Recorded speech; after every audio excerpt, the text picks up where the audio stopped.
Hello, I'm Dr. Sam Hancock of the Emerald Planet and Emerald Planet TV. We come to you on a week-to-week basis from Washington, D.C. in the United States as we look around the globe in 144 different nations, looking for those 1,000 best practices, the technology, services, and products that are making a difference as we move through the 21st century. And as we have a planet of 9 billion people by 2038 and possibly 12 to 13 billion by the end of this century, how are we going to be able to take care of all these people on planet Earth? And that's what Emerald Planet's all about. We come to you looking at the solutions, the best practices from around the globe as we create the Emerald Planet. Hello, welcome to the Emerald Planet. We're making a difference as we move through the 21st century. And seeing the long-term impacts of climate change.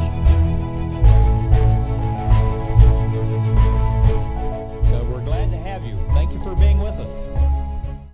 Looking around the globe at land, water, and air, keeping these three in balance to improve the environment and to enhance Mother Nature is really what we're all about. And some of the main topics that we cover on a week-to-week basis on the Emerald Planet television. We have Dr. Andrew Harley, who is the president, researcher, and author of Ascension Soil Company. And we're going to be talking about rejuvenation of agriculture, land using biochar and biominerals to stimulate the soil to enhance growing beings, both microorganisms in the soil and everything walking around, sticking out on planet Earth. So Andrew, welcome back to the Emerald Planet TV. Thank you, Dr. Hancock. Appreciate it. Looking at the term rejuvenation, how does that come out of Ascension Soil Company, and why this very complex term rejuvenation as it relates to soil, air, and water quality? I think if you the way to think through this differently is that presently the way we approach land use is very much from an industrial standpoint, where we have an input, we have some form of a process, then we have an output. So we just have this linear linear component, and it's that almost resource extraction approach to our economy, and certainly our agriculture. By rejuvenation, what we're looking at doing is how can we almost create this cyclical approach that these resources become self-sustaining and reproducing, so that they can continue into the in perpetuity, effectively. So it's really understanding that looking at these processes that are contained within each step of that particular industrial concept, and working out how do we refigure those in such a way to produce a better landscape. The whole thing about this, Andrew, is you're trying to use rejuvenation in the sense of allowing nature to take care of itself, even though 80% of the population in the United States lives in urban areas. A country like Brazil, we think of, again, wide open spaces and large nature and all that, but 87% of the people live in urban areas. So looking at this chart, this carbon recovery surface area, how does this directly relate to a modern industrial state like the United States and many countries around the globe? And how do we take that surface area, which we think is shrinking, and actually add to and increase carbon recovery? So yeah, I mean, one of the things that we're looking at from an agriculture standpoint is how do we feed a growing population with less and less effective land? I mean, that's basically the challenge that we're looking at. We've talked about, in terms of climate issues, we tend to think of carbon sequestration. We need to be getting carbon out of the air. How do we do that? So this is this concept of carbon recovery, and one of the processes is the manufacturing of biochar through pyrolysis, which is taking a form of carbon, whether it be a tree or a plant or manure, or even any form of biomass, and cooking it under with limited oxygen. If we have too much oxygen, it's just going to burn off. If we don't have enough, then we're not going to get that transformation. And there is a window that of both temperature and oxygen that we can use through this pyrolysis process. So what we're looking at is how do we kind of manufacture or design this material called biochar, which is the resultant product of pyrolysis, in such a way that can have use and benefit for particular different issues, whether it's nutrient retention and cycling and availability, moisture retention, for contaminant sequestration, these components in there as well. So this chart just basically shows that with the knowledge that we've developed most recently, is that we understand that particular products and particular production methods can produce what we're almost calling a designer biochar, depending on what it is we need. Now, looking at this situation here, this is something you and I talked about, over the last decade, as far as rejuvenate these areas, particularly out in the West, where there's been heavy mining, destruction of not only the land, but also the water, particularly, and the air. So using this biochar and compost, other natural materials, how can we do that effectively and move away from chemical fertilizers and other chemicals that, in essence, are starting to make the soil sterile instead of actually rejuvenating the biorhythm of the soil, the air, and the water?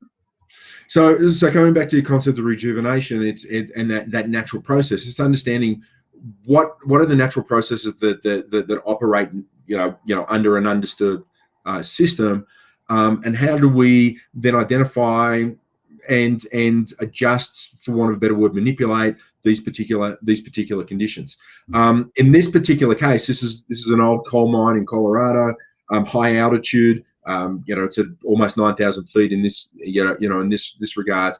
And what we're identifying was that there were two things that were limiting. There was some minor nutrient limitations, but more importantly, there was water limitations. That even though there was snowfall and rainfall, it wasn't being stored in the soil in order to be used. So in this particular case, we really kind of understood what that limitation was, found a biochar that was suitable for water retention, which was really the rate limiting step in this particular case, and then identify what were the right enough nutrients to begin that nutrient cycling piece. And again, coming back to this industrial concept where we're used to putting on nutrients, growing a crop, harvesting it, taking away the nutrients. What we're interested in is how do we get that cycling so that those inputs, and there are times, Dr. Hancock, don't get me wrong, there are times where we still need that chemical input, but how do we use those sparingly? How do we use those to start a process, not to be reliant on those materials? So again, that's kind of the rejuvenation concept that we're that I bring to these highly disturbed lands. Yeah, and I think that's critically important, just like the compost and the biochar, using natural resources. But looking at this concentration map, what is this really telling us, and how does this relate, moving away from this postmodern industrial state of thinking about mechanics and technologies for everything, but moving back into a more natural state, so where nature is becoming in balance on its own? Yeah, so this is some work that we did on a range of mine waste throughout the Western United States, and this is kind of coming back to this concept of developing these designer biochars for specific areas. So this is a whole, there's a couple of dozen different mine waste that had that we're interested in identifying which char could reduce. In this case, there was zinc solution from coming off this mine waste, getting into waterways, and creating problems. So what we're able to do, where we actually see a zinc concentration, we show that a particular biochar was not effective for that particular mine waste. But you see that there's a lot more cases where we were able to tweak the biochar to prevent in this case zinc from coming off this waste and moving into waterways. So again, this is just showing you an example of where we're looking at different feedstock materials, different production processes to really hone in on where we can tweak or find the right process that can start moving away from what I call geological geochemical processes, and start moving towards soil forming processes. So this is just one of the steps that we were taking, several years ago to figure out how best to design our chars to take it out of the laboratory and apply it into a landscape scale. Right now we're looking at zinc in this particular chart, but this could be any heavy metals that we have. And so this, as you're saying, this is just an example. What we're looking at here in this, Andrew, this looks like a very complex chart, but this is really getting back to the true essence of soil, where you want to be as far as the microorganisms that are by the trillions in soil that we humans, the plants and animals, we all depend on these trillions of microorganisms, correct?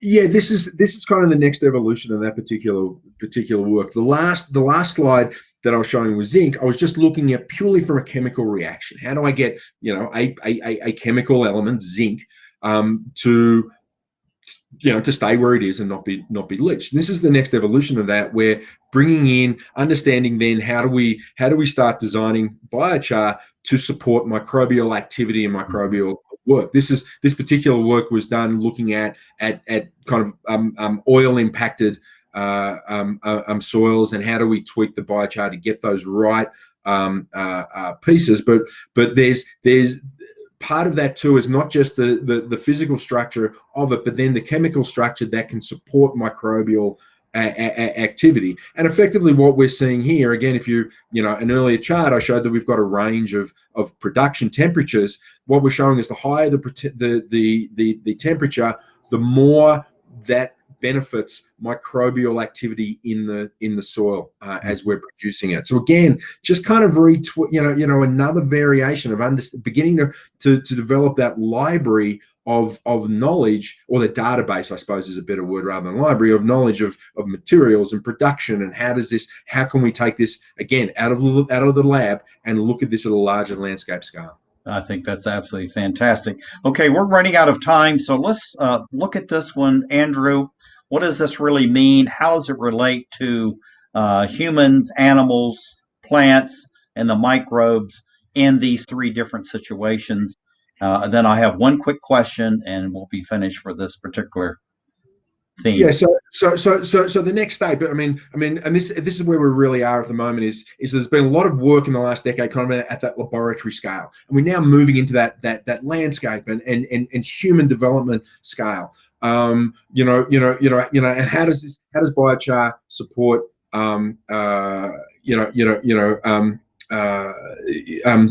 society, really? Got to be quick, Andrew. We're running out of time. So basically, these are just the techniques that we're starting to use to really start looking at some of these carbon negative processes that can be used at a soil level. Okay, that's absolutely fantastic. Okay, we're going to leave this image up, but looking at rejuvenation as a concept, rejuvenation as really a process, what do you see for the growth and expansion of that over the next 5, 10, and 15 years? And you have about 20 seconds.